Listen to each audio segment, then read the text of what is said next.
شاہ کے پانی جو پلا دیتے ہیں میرے کوثر نے مجرائی دعا میرے کوثر نے مجرائی دعا دیتے فاطمہ کہتی ہیں دنیا میں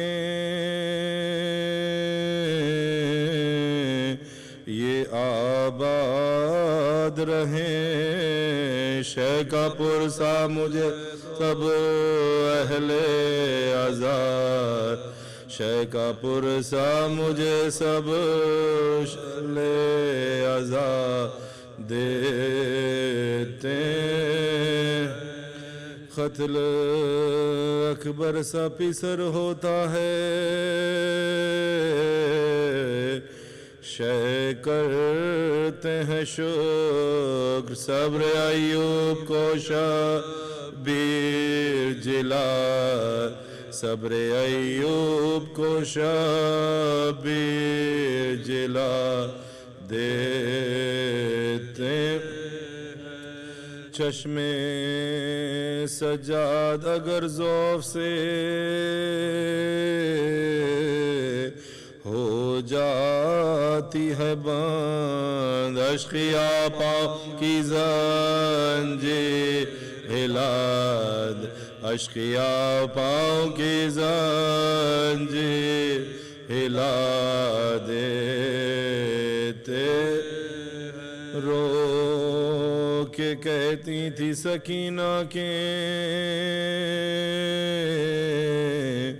ہمیں قید کیا لوگ زندہ سے یتیموں کو چھڑا لوگ زندہ سے یتیموں کو چھڑا دیتے پوچھتا ہے جو کوئی کس نے کمر کو توڑا شاہ عباس کے لاشے کو بتا شاہ عباس کے لاشے کو بتا دیتے خواب میں آن کے سرور نے یہ عابد سے کہا کہو بیٹا تمہیں ملعون دوا کہو بیٹا تمہیں ملعون دوا دیتے عرض عابد نے یہ کی مانگتا ہوں جب پانی مجھ کو دکھلا کے ستمگار بہا مجھ کو دکھلا کے ستمگار بہا دیتے ذبح شبیر کو کرتا ہے لہی خنجر سے بوسے حلقوں پر محبوب خدا بوسے حلقوں پر محبوب خدا دیتے ہیں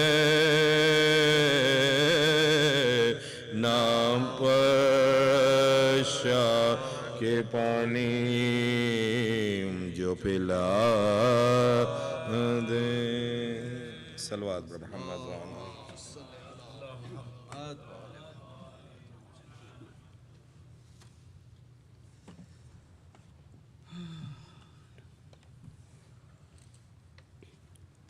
صلوات پر محمد صلی اللہ محمد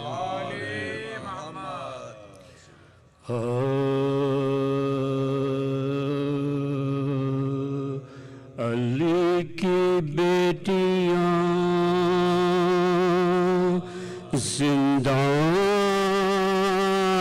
زندان جب سیر ہوئے علی کی بیٹیاں زندان جب سیر ہوئے امام زادیاں حاکم کے دستگیر ہوئے مصیبت حرم شاہ پر کثیر ہوئے غم حسین میں سیدانیاں فقیر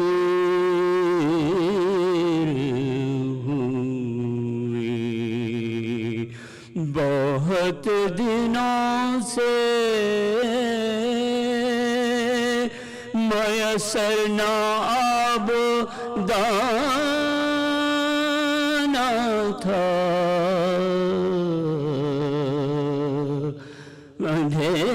اندھیری رات ٹوٹا سا قید خانہ تھا بہت دنوں سے میسر نہ آبدان تھا اندھیری رات ٹوٹا سا قید خانہ تھا علی کی بیٹیوں صلوات پڑھو اللہم صلی علی محمد وآل محمد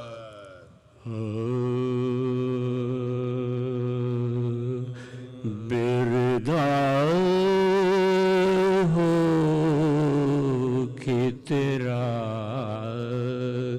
شام میں آنا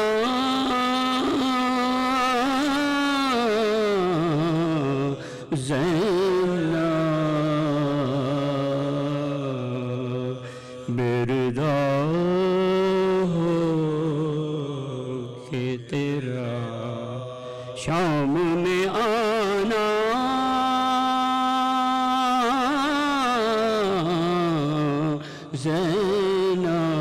زینب خود اجڑ کر بھی شریعت کو بچانا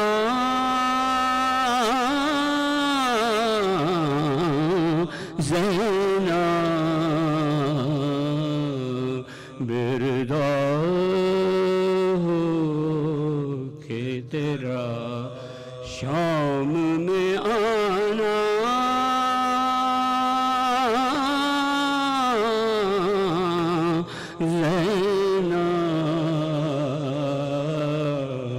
مری جائے گی وہ بیمار مدینہ سن کر مری جائے گی وہ بیمار مدینہ سن کر جو بھی گزری ہے نہ صغرا کو سنانا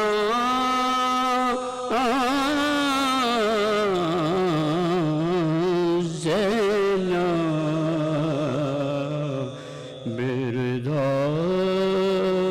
بردار کہ تیرا شام میں آنا زینب میرے ناز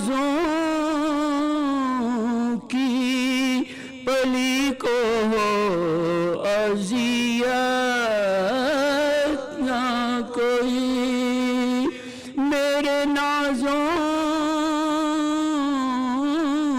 کی پلی کو ہو اذیت نہ کوئی شمر سے میری سکینہ کو بچانا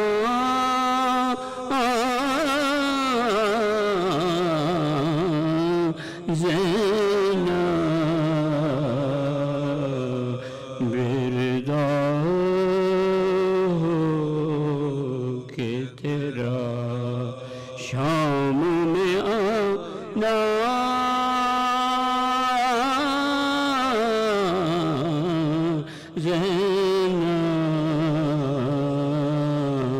ہو بھی جاؤ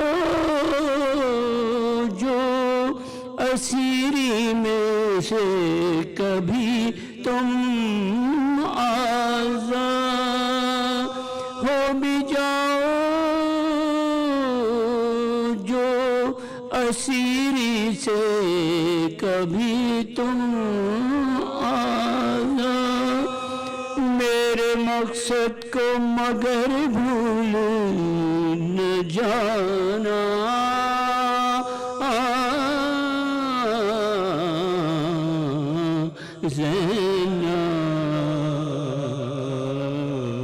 بردا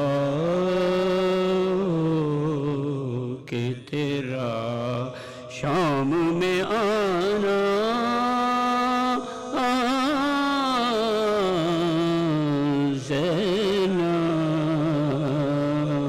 نانا کے روز پہ کہنا میری جانے سے سلام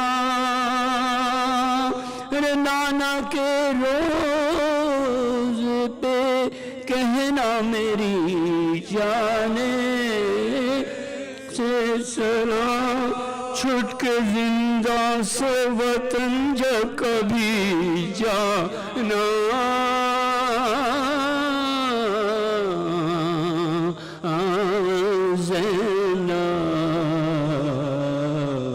بردا ہو کہ تیرا شام میں آنا زینا خود اجڑ کر بھی شریعت کو بچانا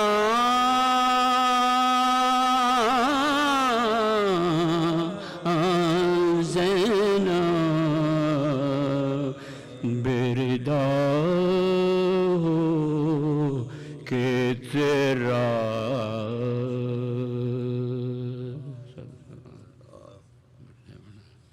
فاتحہ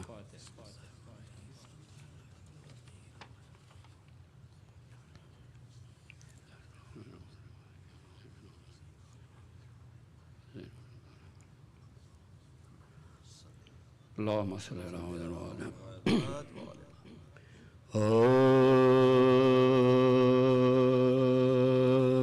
آمد ہے لے بیت پیغمبر کی شام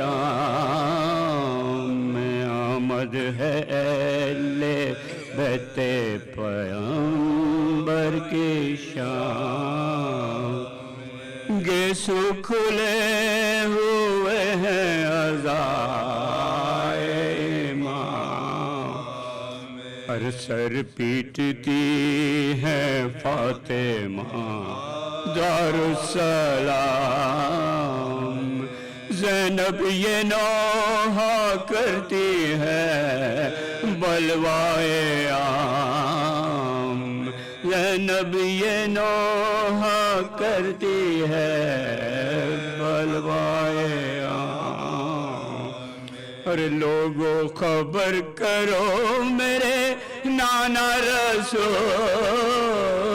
کو اور بلوے میں شمر لایا ہے بنت بطول کو بلوے میں شمر لایا ہے بنت بطول کو اور نانا تیری نواسی کے سر پر رضا نہیں، اور اہل شام دیکھتے ہیں کچھ حیال، عابد غریب مرتا ہے تب سے دعا نہیں، بے ہوش ننے بچے ہیں آب و غذا نہیں، بے ہوش ننے بچے ہیں آب و غذا نہیں، دل سب کے کانپتے ہیں بدن تھرتھراتے ہیں، ارے اب سامنے یزید کے سادات جاتے، اب سامنے یزید کے سادات جاتے ہیں، ایک رسن میں 12 گلے مصیبت، ارے روتے ہیں گودیوں کے پلے مصیبت، بس میں ستمگروں کے چلے مصیبت، اور خاک عزا ہے منہ پہ ملے مصیبت، خاک عزا ہے منہ پہ ملے مصیبت، اور مشکل قدم اٹھانا تھا اس اژدہا میں، ارے یوں عطرت نبی گئی بلوائے عام، یوں عطرت نبی گئی بلوائے عام، ارے زینب تڑپ کے اونٹ پہ گرتی تھی یہ بیاں، ارے دربار میں طلب ہوئے سادات ناگاں، اونٹوں سے اتری بیبیاں کہہ کے علامہ، پیش یزید لے گئے ظالم کا شان، پیش یزید لے گئے ظالم کا شان، اور سامان جشن عام تھا دربار عام، اور ننگے سر حسین کا کنبہ تمام تھا، اور ننگے سر حسین کا کنبہ تمام، ارے حیرا کھڑے تھے سب حرم شاہ مشرق، مور سکوت لب پہ تھی شکوہ نہ شور، زینب نے دیکھا تشت میں ناگا سرے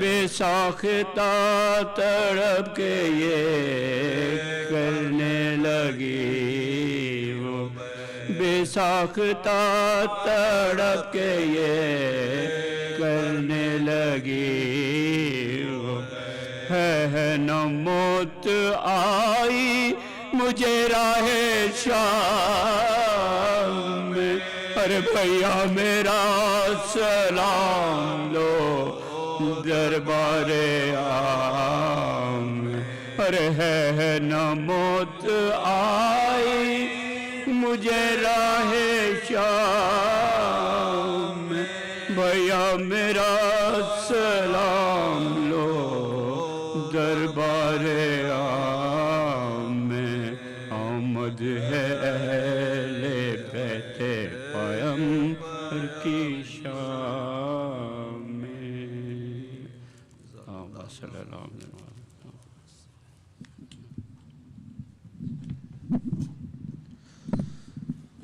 السلام علیکم حضرات، First of all, on behalf of Husaini, I extend my thanks and appreciation on behalf of all trustees and board of directors to Maulana Syed Bilal Rizvi for accepting this invitation for reciting 4 majalis. Allah give you tawfiq, and for his health and long life, please recite a loudest salawat. Allahumma salli ala Muhammad wa ala Muhammad. Mu'mineen, inshallah, after this majlis, there is a residence majlis at Faizan Badr in Lockport, Illinois. He had humbly requested everyone to please attend that majlis. Inshallah, Maulana Syed Bilal Rizvi Sahab will recite that majlis in English. I request everyone, before I request Maulana for reciting majlis, I humbly request you if you can recite a Surah Fatiha for all the marhumeen for the Tabruk sponsor today.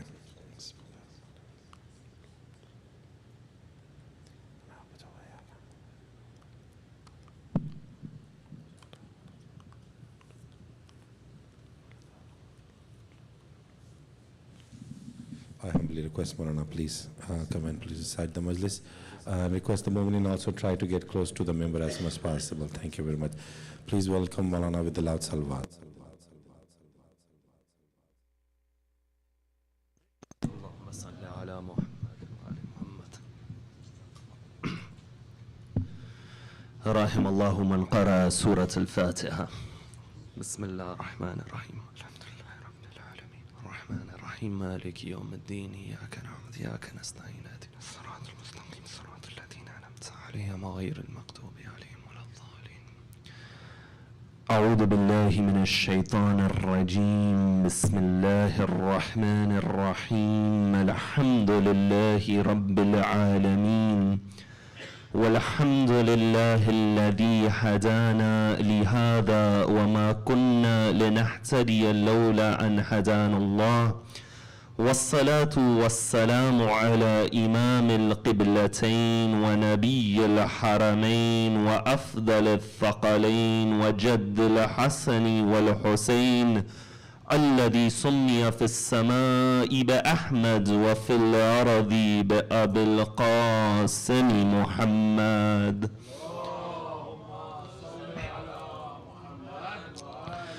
وعلى أهل بيته الطيبين الطاهرين المعصومين الصادقين والذين ذهب الله عنهم الرجس وطهرهم تطهيرا.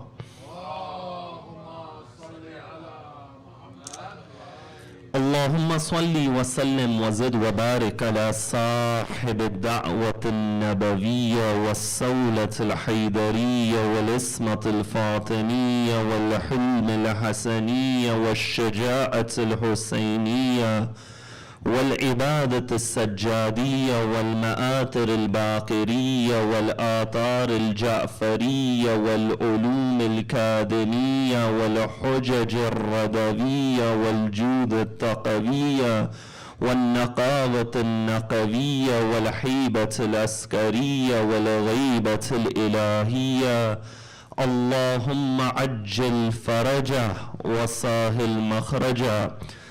أما بعد، فقد قال الإمام الحجة ابن الحسن في زيارة الناحية المقدسة: فلا أندبنك صباحا ومساء ولا أبكين لك بدل الدموع دمعا، حسرة عليك وتأسفا على ما دهاك وتلهفا حتى أموت بلوعة المصاب وغصة الاغتياب. صدق مولانا الإمام المهدي عجل الله تعالى فرجه الشريف. صلوا على محمد وآل محمد.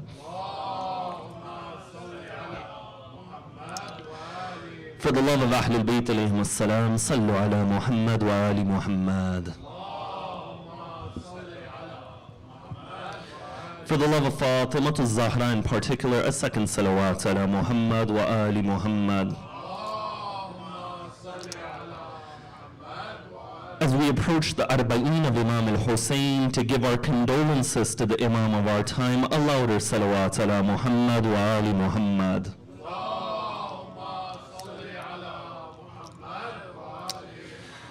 When one examines the narrations about the ziyarah of Imam al-Hussein alayhi salam, they'll find that the ziyarah of the Imam has a profound impact in the life of a person within this world and in the hereafter. Within this world, for examples, we have narrations that say the one who goes on the ziyarah of the Imam or performs the ziyarah of the Imam, that person will notice a ziyada for rizq, for example, that he'll notice an increase in his sustenance.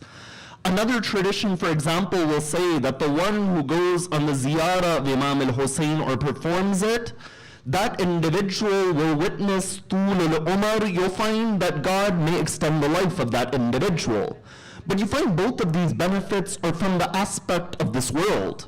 But now when it comes to the aspect of the hereafter, for example, there are traditions that will say that the one who goes on the ziyarah of the Imam will receive the shafa'ah and the intercession of the Imam. Or no, another tradition says that man zara al-Hussein ka'annama zara Allah fawqa arshihi.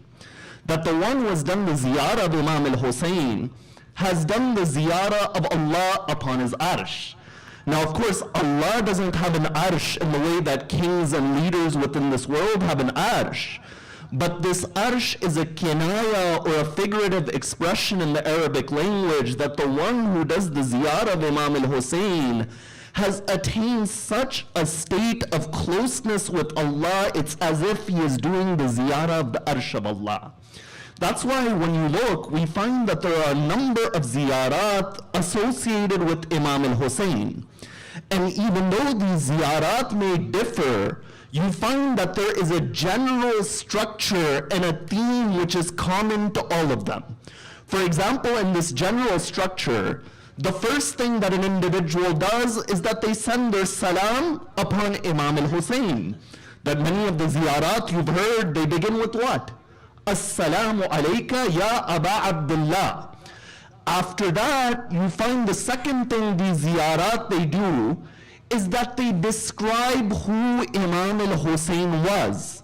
Assalamu alayka yabna Rasulullah, for example, that, O Imam al-Hussein, salam be upon you, you are the son of Rasulullah. You are the son of Ali ibn Abi Talib. You are the son of Khadijatul Kubra. You are the son of Fatimatul Zahra. And in this manner, you find they describe who Imam al-Hussein is. At the third level after that, they begin to describe the qualities of the Imam.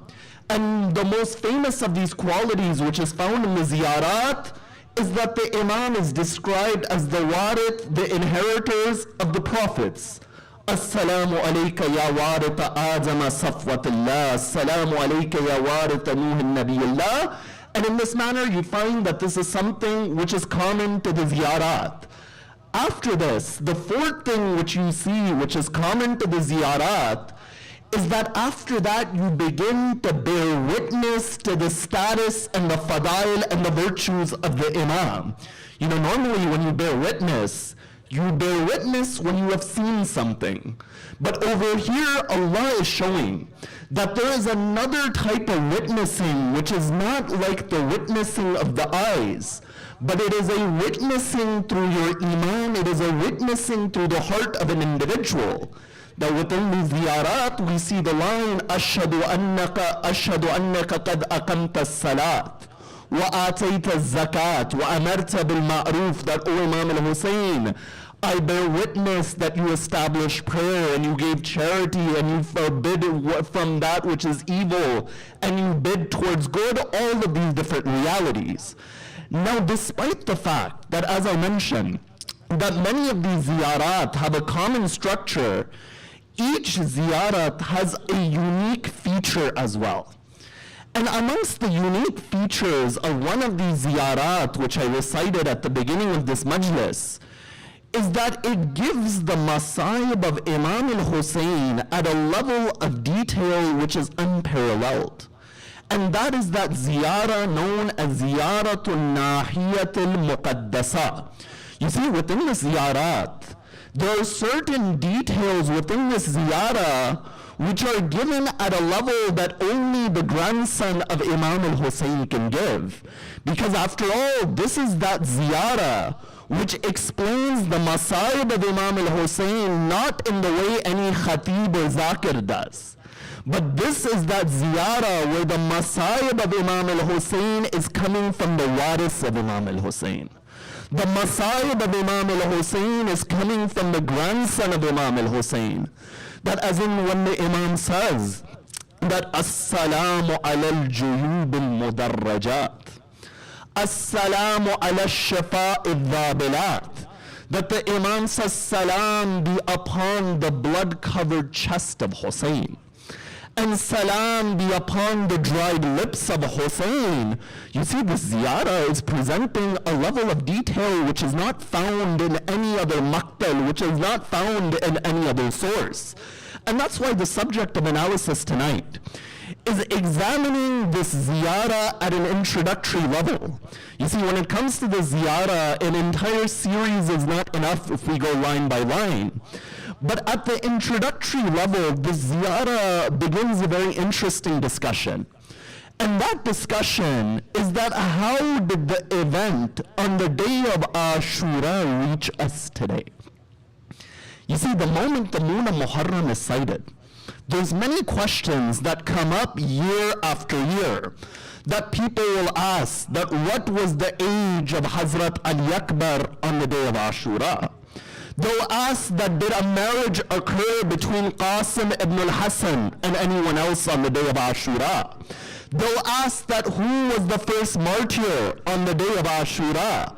And a number of other questions they arise, such as if Imam al-Hussein is having a dialogue within the tent, who was within the tents to listen to that dialogue and to record that dialogue? And to answer all of these questions, you find that it's important for us to understand that what was the method through which these masayib and this musibah, it reached us. You see, whenever you have an event which is of significance within the world, it will always be a point of contention, meaning that the details will be presented by different sides in a different manner.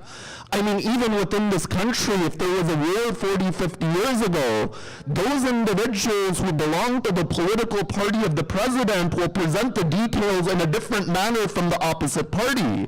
And this is a reality of history, that whenever something is a point of significance, there is always contention over there. Now, when you look at the day of Ashura and the event of Karbala, it is no exception to this. That when you look at those individuals who wrote about the day of Ashura, they range from traditional Shia scholars to the staunchest of the anti-Shia. For example, Allam al-Majlisi, in volume 44 and 45 of Bihar al-Anwar, collects narrations about the day of Ashura. Ibn Nama al-Hilli, who is the teacher of Al-Allam al-Hilli, writes a maqtal about the day of Ashura. Syed ibn Tawus, who is a traditional Shia scholar, he writes his maqtal al-Lahuf ala qatl al-Tufuf. So on one side, you find that there are traditional Shia scholars writing about this event. But on the other side, many of you have heard of the maqtal of Al-Khawarizmi. Al-Khawarizmi was a Sunni scholar. Further than that, there was an individual by the name of Abdul Rahman ibn Abdul Rabbi. Abdul Rahman ibn Abdul Rabbi is a very well-known anti-Shia figure who wrote a book called Aqtul Farid. Now the question is if you have so many different individuals writing about the day of Ashura, from Shia to the staunchest of the anti-Shia, obviously their background which they come from is going to have an impact upon which masayib they include and which masayib they don't include. And I'll give you an example to show the importance of one's method when it comes to answering this question. When you look in the works of Maqatil, which are strictly historical Maqatil, writing from the aspect of a historian, all of them say that the tribe of Banu Asad is the one who buried Imam al-Hussein. But whenever we speak from the pulpits, we always hear that it is Imam Zayn al-Abidin who came back to Karbala and buried the Imam. Over here, your method is important. Yes, from the aspect of history, it is written Banu Asad buried the Imam. But from the school of Ahlul Bayt, we have traditions which state that only a ma'soom will bury a ma'soom. So if this is your theological principle, then naturally it's going to impact how you interpret what events happened on the day of Ashura. That's why when it comes to this question, what occurred on that day, we need to begin this discussion by what is the importance of examining history. You see, when it comes to history from the angle of philosophy, the human being is the only creation which engages with their past. There is no animal which goes and says, my history was this, and based upon my history in the future, I'll do something different.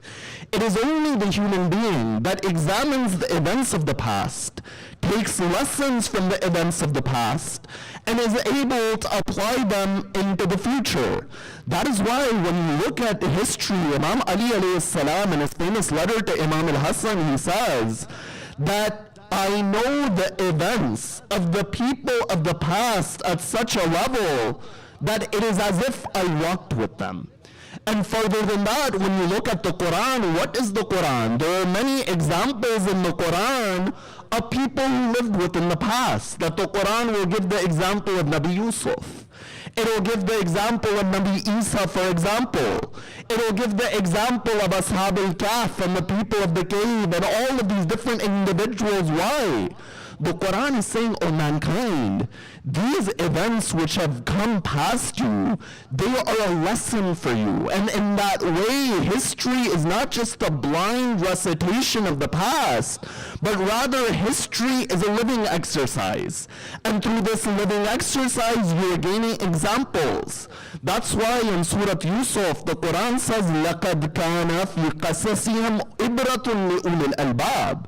That within the story of these individuals is a lesson for those who reflect over it. But at the second level, on one side the Quran contains history. On one side, Amir al-Mu'mineen says, I've reflected over history. But there are also narrations which seem to imply that historical analysis doesn't really carry much value. For example, there's one narration in Al-Kafi that one day the Prophet Muhammad sallallahu alayhi wa sallam, the Prophet Muhammad is in the mosque, in his mosque in Masjid al-Nabawi. And as the Prophet is looking at the people, there is a man who walks in. And the moment he walks in, the riwayat, it literally says that people began to do tawaf around him. And what that means is they surrounded him from all sides. So Rasulullah says that, who is this man?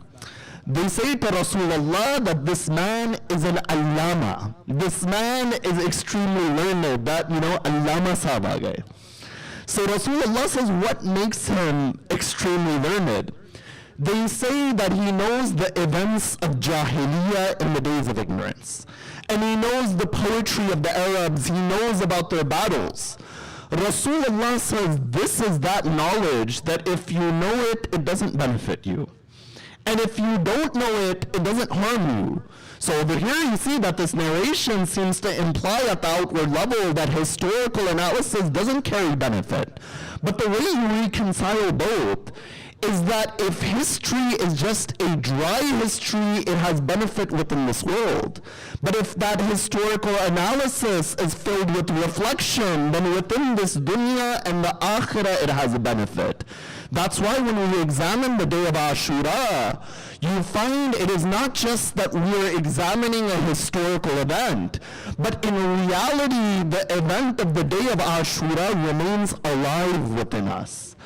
If anyone wants to know what wafa and loyalty is, they go and they look at Aba Fadl Abbas. If anyone wants to know what devotion and their youth is, they go and they look at Ali Akbar. If anyone wants to know what is braveness in the face of death, they look at the lines of Qasim ibn al-Hasan al-Maut ahla min al-asal, that death is sweeter than honey. And in that way you find that the event of Karbala, it remains in front of us. Now you find at the second level, when we progress in this discussion, the writing of history is something which the Arabs had with them. Even though they would not write it down, there were individuals, as the narration which I quoted demonstrated, that they would know about the past battles of the Arabs, they would know about the different events that would occur. And in this manner, in the lifetime of Rasulullah encouraged the preservation of what occurred within his life. There were individuals who were the Kuttab al-Wahi, that they were the writers of the Quran.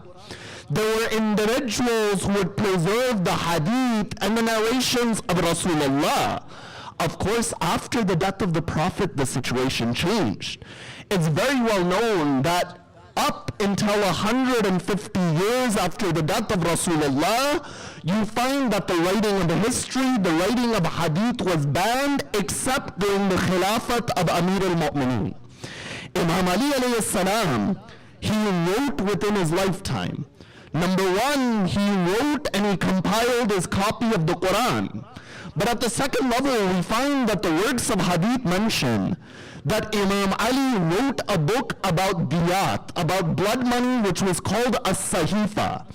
And even Bukhari takes narrations and ascribes it to this work of Amir al-Mu'mineen. You see, the key point that I'm trying to make with this is that when does the event of Karbala occur? The event of Karbala occurs in the 61st year after Hijrah. It occurs in a period when the writing of history, the writing of narration was banned. You find that in this manner, the event of the day of Ashura, it goes through 3 stages before it reaches us. The first stage was the event of narration, that for the first 140 years, 150 years, however number of years, the primary method through which the details on the event of Ashura would pass was via an oral tradition. One person would say that I heard this happened on the day of Ashura. One person would go back and he would tell his tribe, for example. And in this manner, you find this was the first stage. But then after that, at the second stage, people began to write down these narrations. You see, the earliest maqatil that we know that existed, the first maqtal which we know that was written down and existed, was the maqtal of Asbagh ibn Nabata. Asbagh ibn Nabata is the famous companion of Imam Ali alayhi salam, whom in the Masayib of Shahr Ramadan we hear that he would sit by the doorstep of the Imam. Asbagh ibn Nabata dies in the 90th year after Hijrah, meaning that within 29 years after the event of Karbala, there was a maqtal which was written down. I said the primary method was oral transmission. But within the first 29 years, there was a maqtal which was written down. The second earliest maqtal is the maqtal of a companion of Imam al-Baqir and Imam al-Sadiq by the name of Jabir ibn Yazid al-Ju'fi. This companion of the Imam, he writes a maqtal for Sayyid al-Shuhada. The third and earliest maqtal was by a Zaydi individual. Zaydi in the sense that he believed that an Imam must rise with the sword, and he was a follower of Zayd ibn Ali in that sense. That individual was an individual by the name of Al-Fudayl ibn Zubayr. When he wrote his maqtal, within his maqtal, he wrote the names of everybody who was there on the day of Ashura. And you find this maqtal actually survives until this day. So you find this is the third earliest maqtal. The fourth earliest maqtal was another companion of Imam al-Baqir and Imam al-Sadiq by the name of Ammar al-Duhni. And the fifth earliest maqtal, which survives until today, is the maqtal of Lut ibn Yahya by the name of Abu Nakhnaf. Now this individual, Lut ibn Yahya, he's important at the level that it is the earliest detailed maqtal which reaches us today. And you find that this individual, he narrates, number one, from those who were there on the day of Ashura. Number two, he narrates from people who were there, but they have details from others who came later as well. And then at the third level, he narrates from those individuals who became aware of this event. For example, he'll narrate from the wife of Zuhair ibn al-Qayn, who wasn't there on the day of Ashura, but you find that he would get details from there. Now over here, before I come to Ziyarat al-Nahiya, you find all of this is an introduction towards that. An important question that arises is that if everyone died on the side of Imam al-Hussein from amongst the men, who was it that really narrated the event of the day of Ashura? Does this mean that when it comes to our knowledge about the event of Karbala, we are only dependent upon those who are on the side of Banu Umayyah? Over here, to answer this question, when you look at who were the ravis, who were the narrators on the day of Ashura, you find that they're divided into four categories. The first category is, of course, those who are on the side of Yazid. How many times in Masayid have you heard the name Hamid ibn Muslim or Humayd ibn Muslim? Hamid ibn Muslim is a very well-known individual who was favored towards the Umayyads for a majority of his life. And he was the official scribe of the battle on the side of Yazid, to the extent that when the head of Imam al-Hussein was sent on the 11th of Muharram from Karbala towards Kufa, the one who carried the head of Imam al-Hussein was Hamid ibn Muslim. Of course, later Hamid, he regrets his actions and he joined the Tawwabun movement and he dies in the Tawwabun movement. But you find it doesn't change the fact that he was on the side of Banu Umayyah and there were individuals on the side of Yazid who narrated this event, number one. Number two, those individuals who narrated this event were those who were on the side of Imam al-Hussein from amongst the men, but they were not martyred on the day of Ashura. Some people may say, what do you mean that there were individuals on the side of Imam al-Hussein, but they were not shaheed on the day of Ashura? One such example is the son of Imam al-Hasan by the name of Hassan ibn al-Hasan al-Mutanna. Hassan ibn Hasan al-Mutanna is a key narrator of the event on the day of Ashura. It's stated that Hassan ibn al-Hasan was wounded on the day of Ashura, and the tribe of his mother took him towards Kufa, and he ends up being one example. Another example is an individual by the name of Uqba ibn Sam'an or Aqaba ibn Saman. This individual was with Imam al-Hussein from Medina to Karbala, and he was the slave, the servant of Rabab, the wife of Imam al-Hussein, the mother of Ali Asghar. You find this individual narrates many key events. He was on the side of Imam al-Hussein. A third example of somebody who was not martyred on the day of Ashura but was on the side of the Imam was an individual by the name of Dahaq ibn Abdullah al-Mashriqi.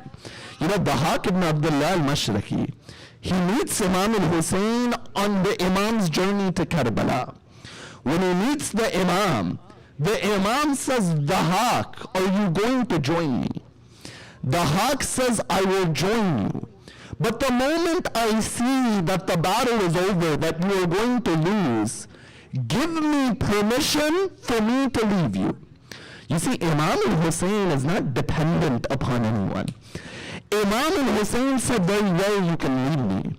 It's stated when that moment comes, on the day of Ashura, and the Imam is wahidan and alone on that day, Dahaq ibn Abdullah, he comes to the Imam and he says, oh Imam, remember what you said to me. And the Imam says to him, Anta fi hillin min bayati. You are free from any obligation towards me, but oh Dahaq, if you are going to leave, go outside of the land of Karbala and be at a point where you are not able to hear my voice. Because if you hear my voice, then that will not be something which is good for you. So you find this individual, Dahak ibn Abdullah al-Mashriqi, when you look at the Maqtal of Abu Mikhnaf, he quotes from this individual quite often. And the fourth example of somebody who was there on the day of Ashura is the example of Murakka ibn Tumama al-Asadi. This individual, he was wounded, that his arms were cut on the day of Ashura. And as the army of Umar bin Saad was counting the heads of the Shuhada, they noticed this individual was alive. When they noticed that he was alive, they decided that because he was a slave, they will let him live, but they will exile him to Oman in that time period. And you find in this manner, there were individuals on the side of the Imam who narrated this event. The third group of individuals who would narrate the event on the day of Ashura are, of course, the women who were there on the side of Sayyid al-Shuhada. That all of the Masayib that we listen to, Sayyida Zainab bore witness with her eyes to those Masayib. And naturally, she would tell those Masayib to other individuals. But the fourth level of those individuals who would narrate the event of Ashura were, of course, the Imams of Ahlul Bayt alayhim as-salam. You know, people ask that when we say that there were this many wounds on the body of Imam al-Hussein, who was there to count the wounds on the body of the Imam? We say that the reason we know is because Imam al-Baqir told us. The reason we know is because Imam Zainul Abidin told us. That Imam Zainul Abidin in one narration says that the body of my father was so wounded that there was not even the spot of a stone that was not wounded on the body of Abu Abdullah. But as you look at all of these details, you find that one source which is extremely important is Ziyaratul Nahiyat al-Muqaddasa. You see, the first importance of Ziyaratul Nahiya is that many of the issues that the Maqatil could not solve, Ziyaratul Nahiya solves them. What do I mean? When you look at the Maqatil, there is a debate about who the killer of Imam al-Hussein is. That is it Shamar, for example? Is it Khuli, for example? Is it Hussein ibn Numair, for example? Is it Sanan ibn Anas, for example? The question is, how do we know that it was Shamar? The reason we know that it was Shamar is because of Ziyarat al-Nahiya. That Imam al-Zaman says, وَالشَّمَرْ جَالِسٌ عَلَى صَدْرِكَ. That a point it came that Shamar was sitting upon your chest. وَمُولِغٌ سَيْفَهُ عَلَى نَهْرِكَ. And he was moving his sword to slaughter you. وَقَابِضٌ عَلَى شَيْبَتِكَ بِيَدِهِ. And he is the one who grabbed your beard, O Abu Abdullah. وَضَابِهٌ لَكَ بِمُحَمَّدِهِ. And he is the one who took his dagger to cut your neck, O Hussein. You see, there are so many details in Ziyaratul Nahiya that when you notice this line that I quoted, the first thing that it said is وَمُولِغٌ سَيْفَهُ عَلَى نَهْرِكَ. That Shamar, he moved his sword towards you. But then it said وَضَابِهٌ لَكَ بِمُحَمَّدِهِ. The first word it uses is safe and sword. But then it says when that moment it came that your neck was being cut, O Hussein, it wasn't a sword. Because a sword is what you use in combat. A dagger is what you use when you need to cut something. You see, this is Ziyaratul Nahi. I haven't started the Masayib. But this is that Ziyara which is Masayib from beginning to end. This is one example. The second thing that this Ziyara does is that it gives you Masayib which are not mentioned anywhere else. You know, the Maqatil say that after the death of Imam al-Hussein, the body of the Imam was trampled.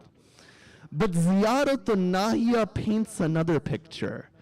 It says Imam al-Hussein was alive. The hooves of the horses were going over the body of Imam al-Hussein. You know, Imam al-Zaman, he describes that moment where Imam al-Hussein falls off Zuljana. You know what the Imam says? He says, Hatta nakasuka an jawadik.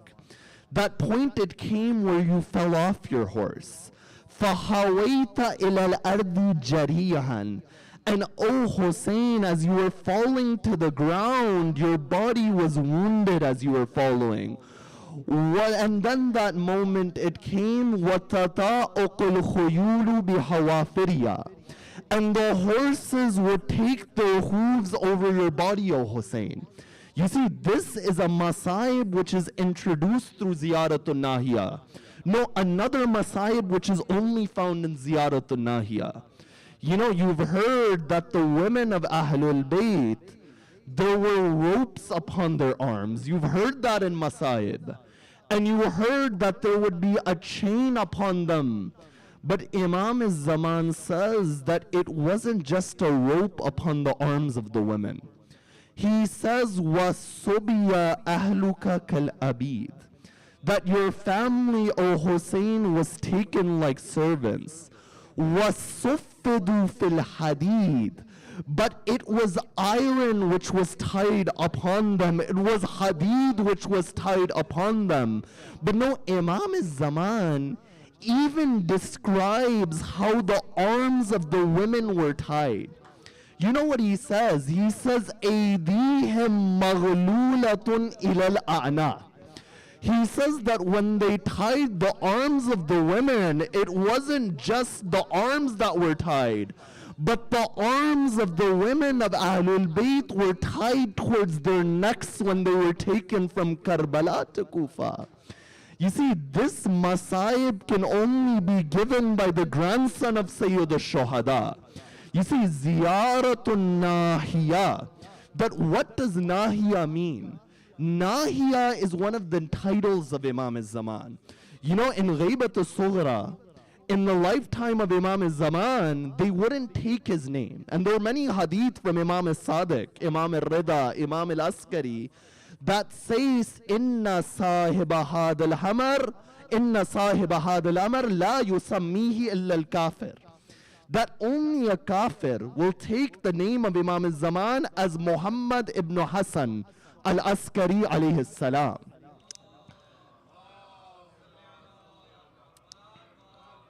And what these narrations they imply when you look at all the evidence is in that time period that taking his name was prohibited. So what they would say is that, for example, kharaja min an-nahiya or sadara an nahiya, that nahiya was one of the titles of Imam al-Zaman. And when this ziyarah is called ziyaratun nahiyatil muqaddasa, Muqaddasa is one of the titles and descriptions of Imam Sahib al-Zaman. You see, in the way that this ziyarah contains masaib, there are many fadail of Sayyid al-Shuhada which come from the ziyarah as well. In this ziyarah, Imam al-Zaman describes the fight of Sayyid al-Shuhada on the day of Ashura. He says, فَتَبَتَّ لِلتَّانِ وَالدَّرْبِ. That, O Imam al-Hussein, in between the spears and the striking of the swords, you remain steadfast on that day. وَتَحَنْتَ جُنُودَ الْفُجَّارِ. And these open sinners, you destroyed their armies. وَاقْتَحَمْتَ قَسْتَلَ الْغُبَارِ. And in between the dust that would rise, you would go through that dust and you would fight them. وَمُجَالِدًا بِذُلْفِقَارِ. And as you were fighting, in your hand was the Dhulfiqar, and you would fight كَأَنَّكَ عَلِيَّ الْمُخْتَارِ. And you would fight like Ali ibn Abi Talib on that day. You see, in the way the Imam gives the masaib of his Jad Hussein, the Imam gives the fadail of his grandfather, that he says, As-salamu ala man iftakhara bihi Jibra'il. That salam be upon the one that Jibra'il took pride in Imam al-Hussein. As-salamu ala man naghahu fil mahdi Mika'il. That salam be upon the one that when he was in the cradle, Mika'il would come and whisper to Sayyid al-Shuhada, As-salamu ala man al-ijabatu tahta qubbate. That salam be upon the one that du'as are answered under the dome of Sayyid al-Shuhada. As-salamu ala man ja'ala Allahu shafa'a fi turbate. That salam be upon the one that Allah has put shafa and cure in the turba of Imam al-Husayn. You know, when it comes to this khak of Karbala, there are many narrations that say that the one who was cured is the one who was ma'rifah of Imam al-Husayn. You see, now the question is, why is it that when a mu'min takes khaf to shifa, a mu'min is cured? But when a kafir is there, he doesn't recognize that value. You see, in the story of Yusuf, there's an interesting incident that's mentioned. That it's stated that when Yusuf's brothers, they're leaving Egypt, they're returning towards their father, Yusuf says to his brothers that اذهبوا بقميصي هذا فألقوه على وجه أبي يأتي بصيرا. That when you go to my father, take the shirt of mine, place it upon the face of my father, the vision of my father will come back.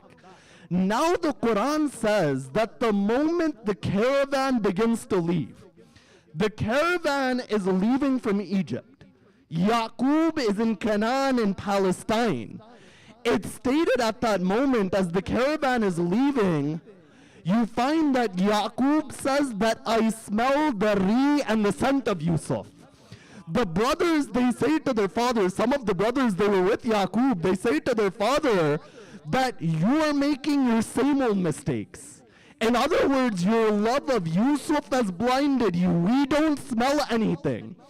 I say smell is a physical reality. Over here, the brothers, they could not smell that scent of the shirt. Yaqub is saying, I smell the scent of the shirt of Yusuf. I said at that moment, the issue of khaq al-shafa was solved. The one who recognizes Imam al-Husayn receives shafa from that khaq.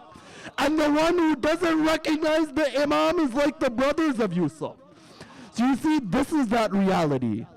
As-salamu ala man ja'ala Allahu shafa'a fi turbate.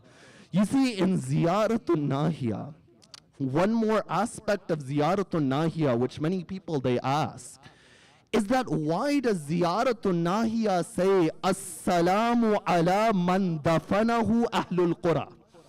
That salam be upon the one whom the people of the village buried them. You know, at the end of the day, we know Imam Zainul Abidin is the one who buried his father. You know, some people, they take this as an attack on Ziyaratul Nahiya. They say that this proves that Ziyaratul Nahiya is not authentic. You know, if two people come to the airport and they pick me up, and they ask me who picked you up, I say to one person that Shahriyar Bhai came to the airport. And I say to another person that Masam came to the airport. You find that it is not a contradiction. Both of them could have came in that situation. When it says, As-salamu ala man dafanahu ahlul qura, we know that Banu Asad helped Imam Zainul Abidin. And after all, Imam Zainul Abidin is the son of whom?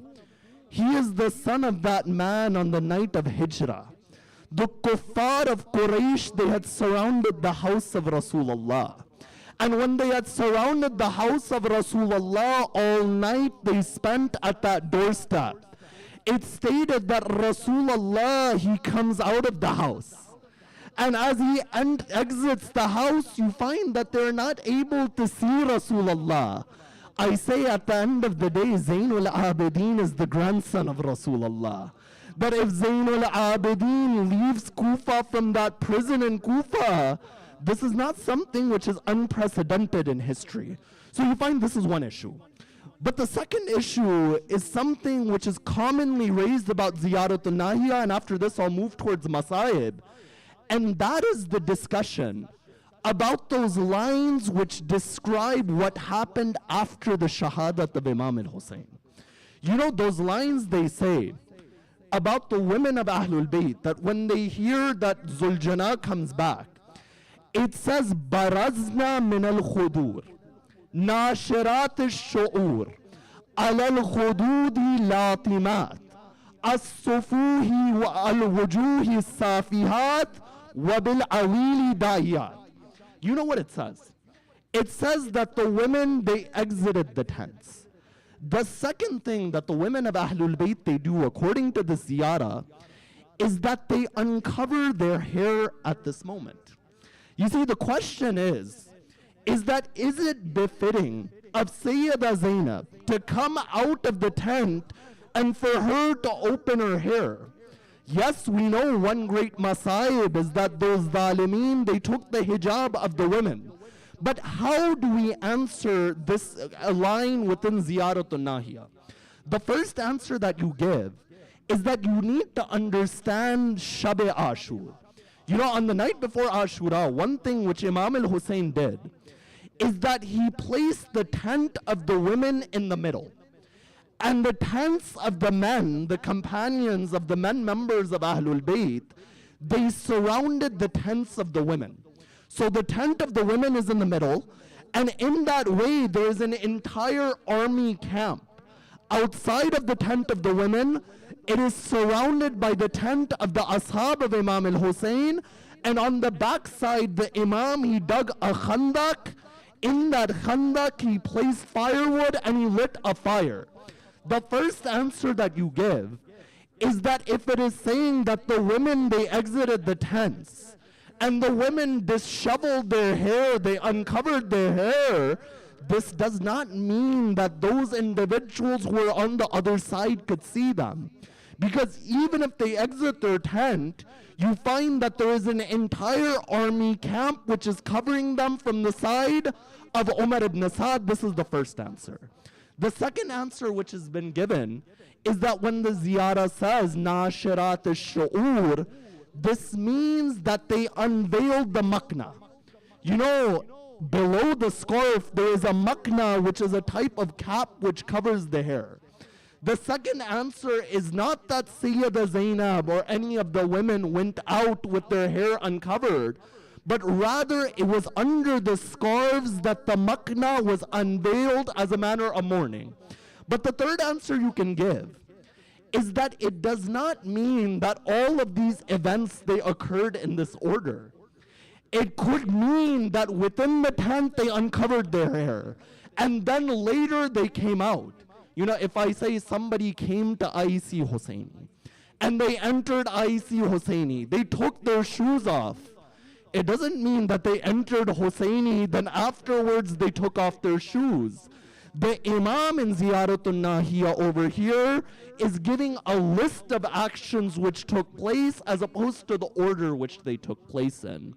But as we go through Ziyaratun Nahiya, without a doubt, one of the most famous lines of Ziyaratun Nahiya is where the Imam says, فَلَا أَنْدُبَنَّكَ صَبَاحًا وَمَسَاءً. That, oh my grandfather, I cry over you day and night. وَلَا أَبْكِيَنَّ لَكَ بَدَلَ الدُّمُوءِ دَمْعًا. But when I cry, it isn't tears that I cry for you, but rather it is blood which comes out of my eyes. Then after that he says, وَتَأَسُّفًا عَلَى مَا دَهَاكَ. And the reason I cry is for that masaib which took place over you. وَتَلَاحُفًا حَتَّى أَمُوتَ بِلَوْءَةِ الْمُصَابِ وَغُصَّةِ الْإِكْتِيَابِ. And the Imam says, I will cry in this manner until I die out of my grief, until I choke out of that agony. And without a doubt, one of the greatest masaib of the day of Ashura, which the Imam describes, is the masaib after the maqtal of Imam al-Hussein.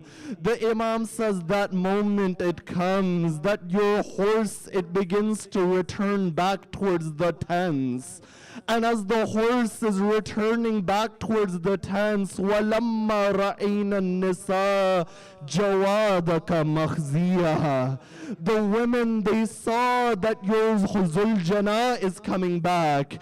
And then they saw وَنَذَرْنَا سَرْجَكَ عَلَيْهِ مَلْوِيًّا. and they saw that the saddle was cut on Zuljana, that Imam al-Hussein wasn't on Zuljana.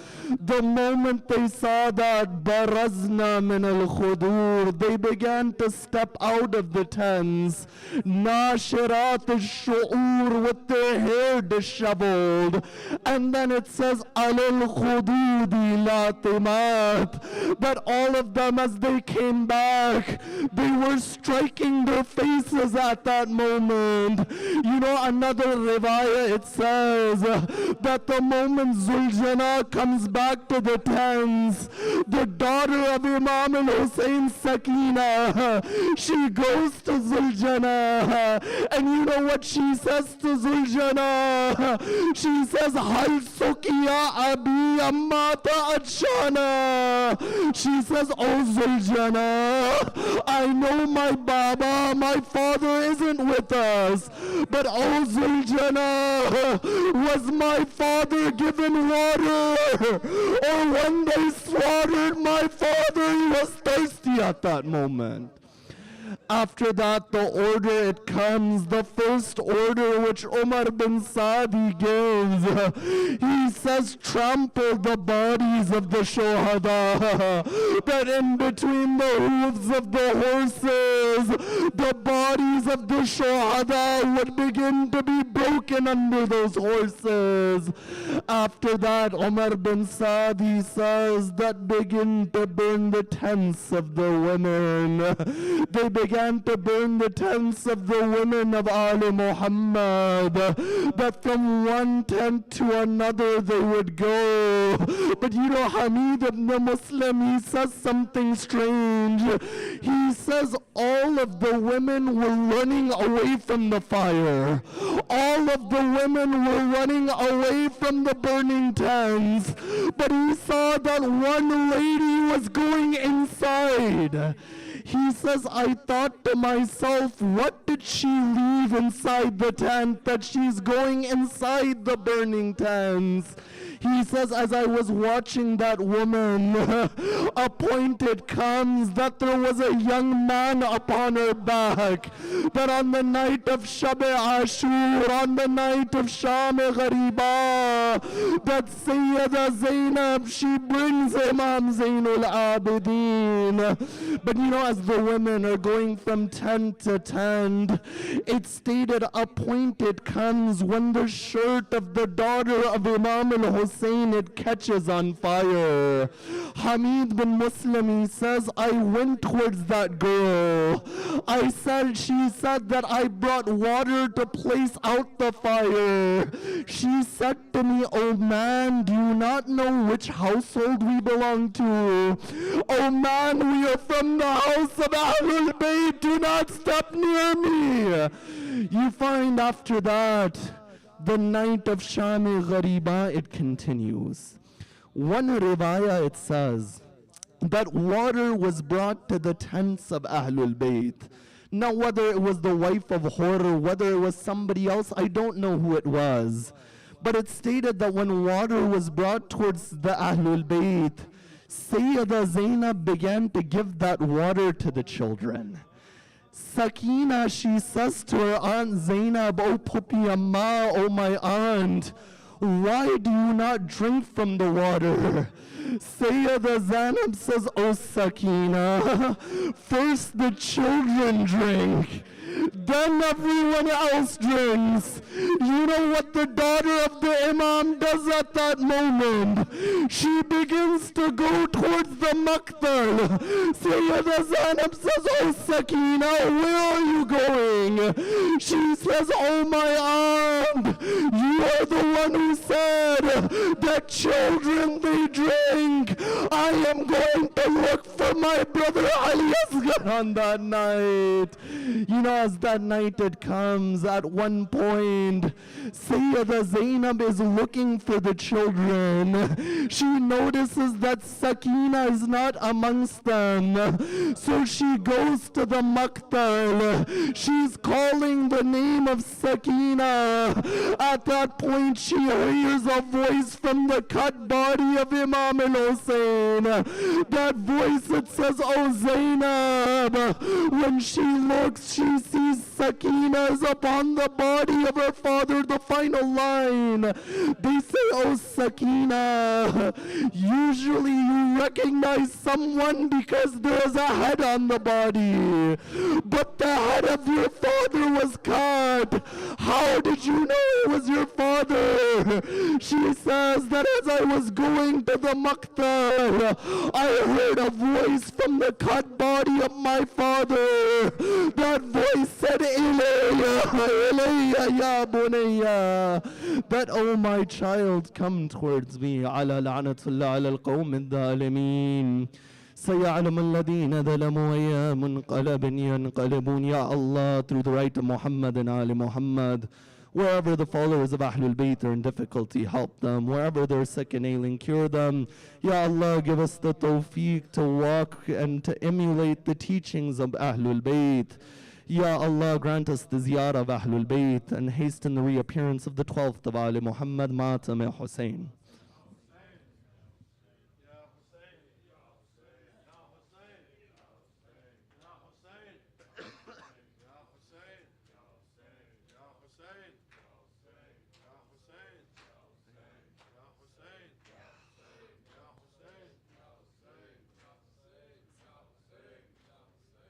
حسین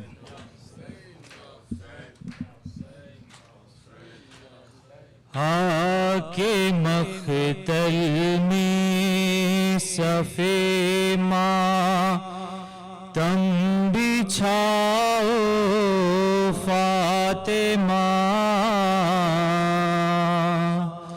آکے مقتل میں صف ماتم بچھاؤ فاطمہ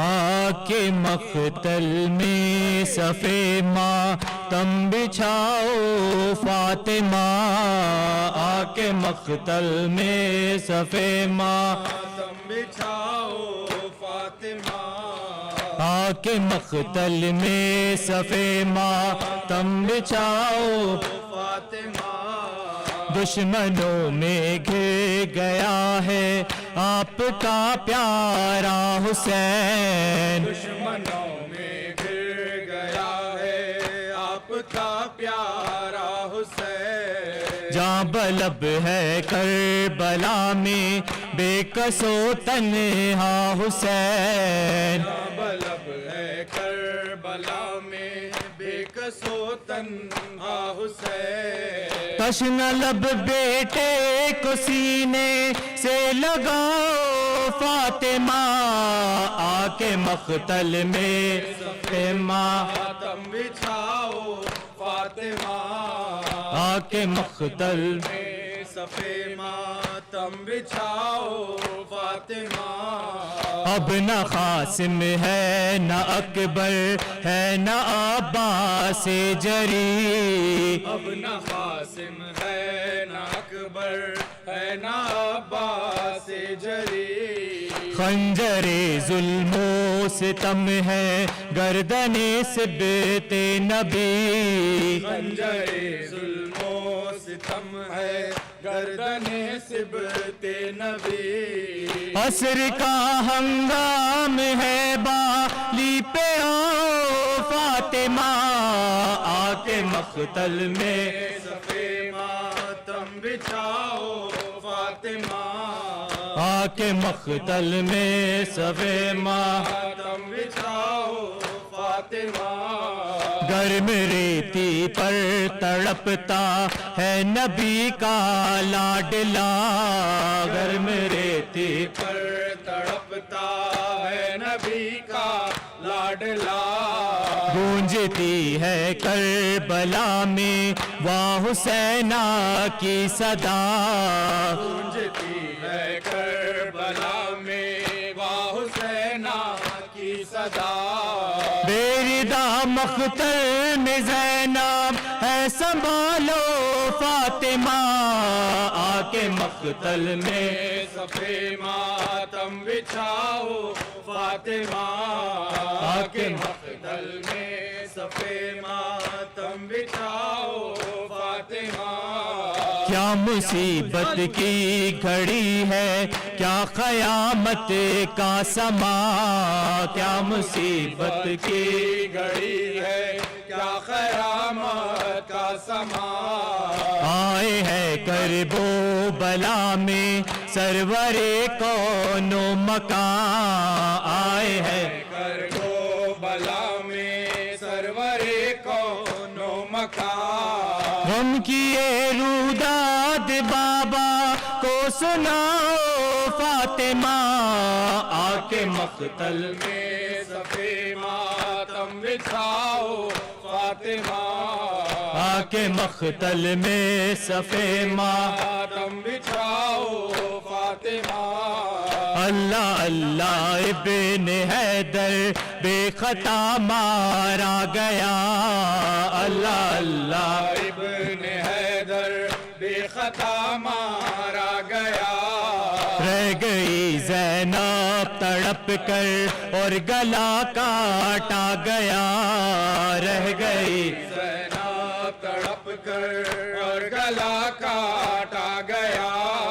بھائی کا پرسا بہن کو دینے آؤ فاطمہ آ کے مقتل میں صفے ماتم بچھاؤ فاطمہ آ کے مقتل میں صفے ماتم بچھاؤ فاطمہ رو رہی ہے پیٹ کے سر غم کی ماری بیبیاں رو رہی ہے پیٹ کے سر غم کی ماری بیبیاں باپ کے غم میں سکینہ لے رہی ہے ہچکیاں باپ کے غم میں سکینہ لے رہی ہے ہچکیاں آ کے سینے سے سکینہ کو لگا لو فاطمہ آ کے مقتل میں صفے ماتم بچھاؤ فاطمہ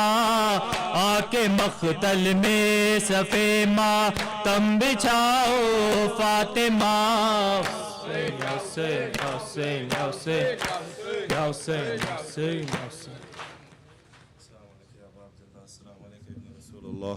السلام علیکم جميع شهداء دشت کربلا خصوصا سیدی مولا ابو الفضل عباس ابن امیر المؤمنین السلام علیکم ورحمۃ اللہ وبرکاتہ السلام علیکم یا غریب الغرباء السلام علیکم یا معین الضعفاء الفقراء سلطان ابو الحسن یا علی ابن موسی رضا السلام علیکم ورحمۃ اللہ وبرکاتہ السلام علیکم یا صاحب العصر والزمان السلام علیکم شریک القرآن السلام علیکم یا مظہر الایمان عجل اللہ تعالی فرجک سأل اللہ تعالی مخرجک و ظہورک وجعلنا من اعوانک و انصارک ورحمۃ اللہ وبرکاتہ صلی علی محمد و آل محمد و عجل فرجو حضرات جناب فیضان بدر صاحب کے دولت خانے پہ مجلس مقرر ہے اب تمام سے گزارش ہے وہاں تشریف لے چلیے اور انشاءاللہ کل ٹھیک 1 بجے نماز جمعہ با جماعت ادا کی جائے گی اب سے گزارش ہے کہ ٹھیک 1 بجے تک حاضر ہو جائیں شکریہ